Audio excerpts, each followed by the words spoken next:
สบายดีและสวัสดีFC ทุกคนยินดีเข้าสู่บ้านแม่น้อยชาแนลเด้อมื้อนี้แม่น้อยจะพามาเลาะทางชมวิวที่บ้านเกาเลี้ยวพามาชมทางบ้านเกาเลี้ยวเด้อมาเบิ่งนำกันยาวๆเลยจ้าแถวนี้เป็นบ้านเกาเลี้ยว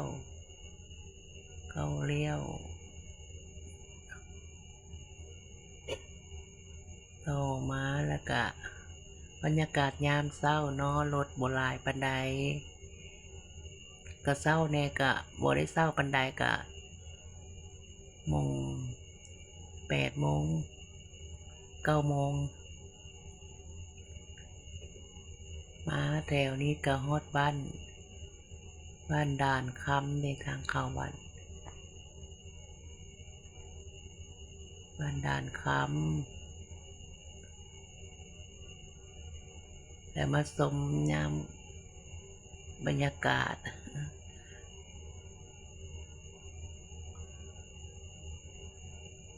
ไปเบิ่งนำกันยาวๆเด้อจ้ะ FC ทุกคนเบิ่ง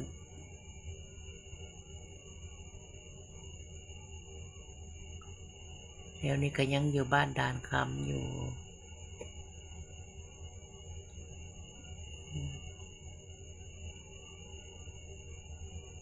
รถก็บ่หลายปานใดเพราะว่าไปลาไปการก็วิทย์แล้วช่วงระยะเช้าก็คนไปเวียกไปงานเนาะก็รถก็หลายนี่อันนี้ก็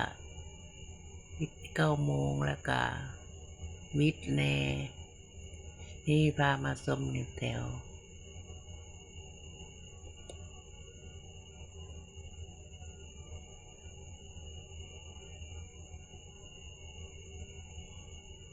นี้มันเข้าบ้าน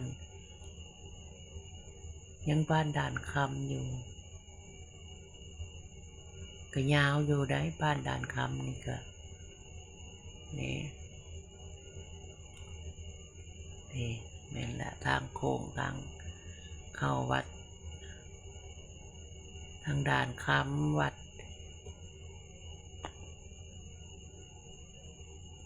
สมสงัด